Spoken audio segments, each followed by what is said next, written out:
Bonjour, alors je m'appelle Muriel Barrel, je suis énergéticienne et médium. Je vous fais cette vidéo pour vous parler du contact défunt. À vrai dire, on m'a posé plusieurs fois la question, donc j'avais envie de partager mon expérience. Bien sûr, j'ai pas de vérité absolue, c'est vraiment ce que j'ai remarqué ou ce que m'ont dit les défunts. On va répondre à plusieurs questions. Quand est-ce qu'on peut faire un contact? Comment ça se passe pour vous, les médiums? Comment on peut être sûr que c'est notre défunt? Et en tout cas, pourquoi on le fait? Donc déjà, quand? Pour moi, il faut le faire quand on en ressent le besoin. Pourquoi je vous dis ça? Parce que des fois on me dit: «Oui, mais c'est peut-être trop tôt». Mais arriver de faire des contacts défunts 15 jours après le ou 3 semaines après le départ de la personne et ça va pas poser de problème. Je vous explique pourquoi. Parce que pour moi, quand vous faites un contact défunt, c'est souvent le défunt, qui décide lui-même d'avoir besoin de vous parler. Et vous prenez rendez-vous parce que vous sentez une impulsion, une envie. Mais à vrai dire, c'est le défunt qui vous fait passer ce message. Alors je dis pas que c'est pour tout le monde, mais c'est pour la grande majorité des cas.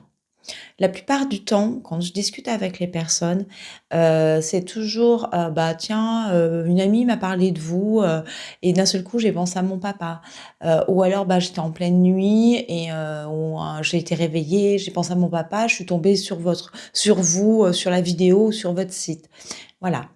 Donc quand vous en sentez le besoin, parce que pour moi, c'est le défunt qui vous fait passer le message.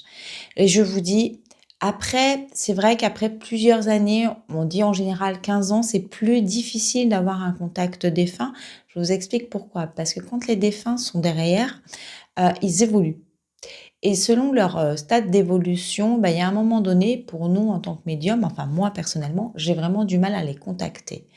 Mais comme il n'y a pas de notion de temps, l'évolution peut être différente d'un défunt à une autre et à un autre. Et du coup, bah, il m'est arrivé, j'avais une personne qui avait 2 photos, donc le premier c'est le papa, vraiment en direct, pas de souci et la deuxième personne, je dis: «Mais c'est comme si la personne était loin, j'ai vraiment du mal à capter». Donc je lui avais donné des renseignements qui la concernaient bien, mais après quand il posait des questions, c'était difficile pour moi et à vrai dire, on m'a montré qu'après j'avais ces guides, pas la personne directement, pas le défunt, mais les guides du défunt.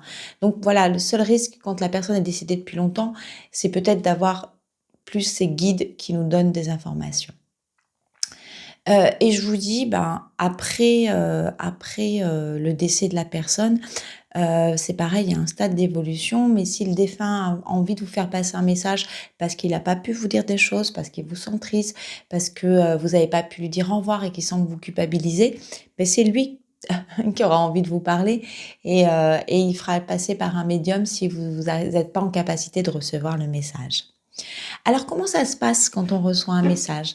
Déjà, je vais vous dire, nous, quand on c'est comme une guidance, quand on fait une guidance, on capte les énergies et c'est les guides qui viennent nous donner les messages. Bah, les défunts, c'est pareil, on capte l'énergie du défunt et c'est le défunt qui va venir nous donner des informations. Il commence toujours un petit peu près de la même manière. Donc il va nous montrer la manière dont il est décédé et là, on peut le ressentir dans son corps. On peut nous montrer quelque chose de brutal, on peut nous montrer un endroit, vous voyez, hier, j'en ai fait un, et je dis à la personne: «Ça s'est passé au niveau du ventre et tout en bas». Elle me dit: «Oui, il a eu un cancer du côlon». Voilà. On nous montre si c'est rapide, si c'est une mort plutôt lente, compliquée. Ensuite, le message, on peut l'entendre, on peut le voir, on peut sentir aussi des odeurs, enfin, tous nos sens sont en action.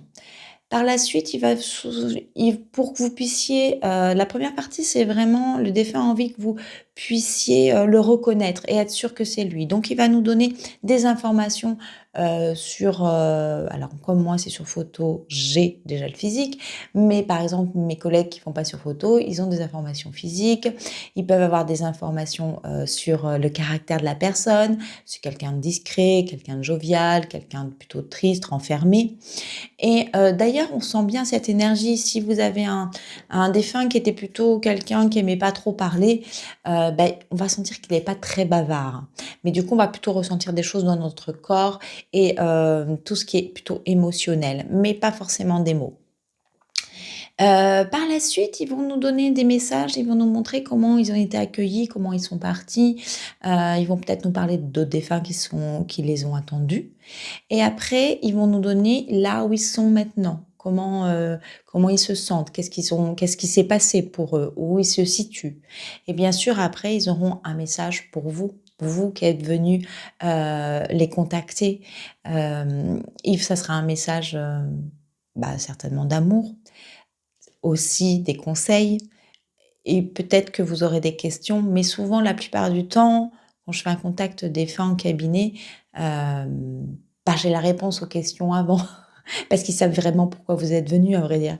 Donc ils viennent donner déjà les réponses, et quand on me dit: «Vous avez des questions?» «Non, on m'a déjà tout dit», effectivement, quand je vous dis que c'est le défunt qui veut faire le contact. Après, hem je vais vous donner, quand vous allez voir un médium pour un contact défunt, je vous conseille de vraiment pas trop parler.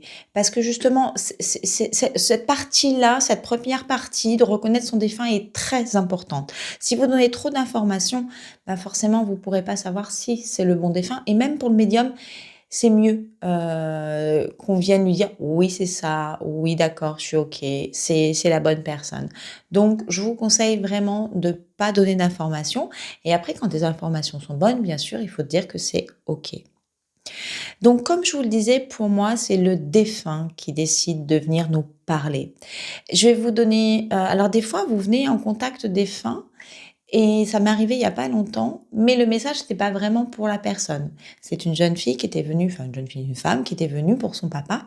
Elle me dit: «Je sais pas pourquoi, on m'a parlé de vous, et j'avais, mon papa qui revenait en tête, donc je suis venue faire un contact défunt, et finalement, il y avait beaucoup de messages pour sa maman». J'étais un petit peu déçue, mais il lui parlait quand même, mais les messages, c'était vis-à-vis de sa maman, et elle me dit: «Mais je comprends pas, pourquoi c'est moi qui suis venue?» «Je fais: «Parce que votre maman, a certainement reçu l'info, mais peut-être qu'elle a des peurs, des fausses croyances, ou peut-être que justement elle est tellement triste que ça fait barrage, et qu'il est passé par vous, pour faire passer un message à sa maman». Après, j'avais envie de vous parler, pourquoi faire un contact défunt? Alors déjà, pour moi, un contact défunt, c'est juste mettre en liaison le défunt avec une personne. Les défunts sont toujours avec nous. Ce sont des ils nous surveillent. Ils nous accompagnent. Ils nous aiment, et ils ont envie de partager. Ils ont envie de nous parler. Ils ont envie de nous dire qu'ils nous aiment. Ils ont envie de nous donner des conseils. Quand on rencontre une problématique dans notre vie, je vous donne un petit exemple, j'ai une jeune femme qui est venue me voir, son mari était décédé depuis 4 ans, puis elle prend rendez-vous avec moi comme ça par hasard la nuit, et elle vient, elle avait deux enfants, et son mari me parle beaucoup, de sa grande fille, et me dit: «Oui, je vois qu'elle a des problèmes», et il lui donne des conseils. Donc voilà, ils sont là pour nous épauler, pour nous conseiller, et c'est pas parce qu'on ne les voit pas physiquement qu'ils sont pas avec nous. Ils sont avec nous par la pensée, ils sont avec nous, par les énergies, et il avait vraiment envie de venir soutenir sa femme dans cette période difficile, et elle me dit: Écoutez, c'est rigolo, mais quand j'ai fait ce contact défunt, je pensais, lui poser la question parce que j'avais besoin d'un soutien, j'avais besoin d'un conseil». Voilà, donc c'est bien la preuve qu'ils nous ont envie de nous conseiller, de nous aider, de nous épauler, de nous aider aussi dans ce passage de deuil. Des fois, des fois, le deuil est difficile, il y a des étapes. On peut passer par la colère, on peut passer on passe par la tristesse, on passe par l'absence de l'autre, mais on peut même passer par la colère.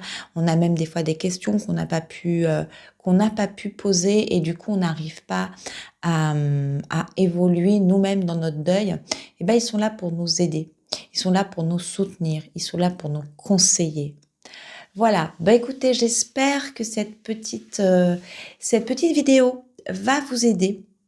N'hésitez pas à me laisser des commentaires si, s'il y a des aspects que je ne suis pas venue parler. Si vous avez des questions, avec grand plaisir, je vous répondrai.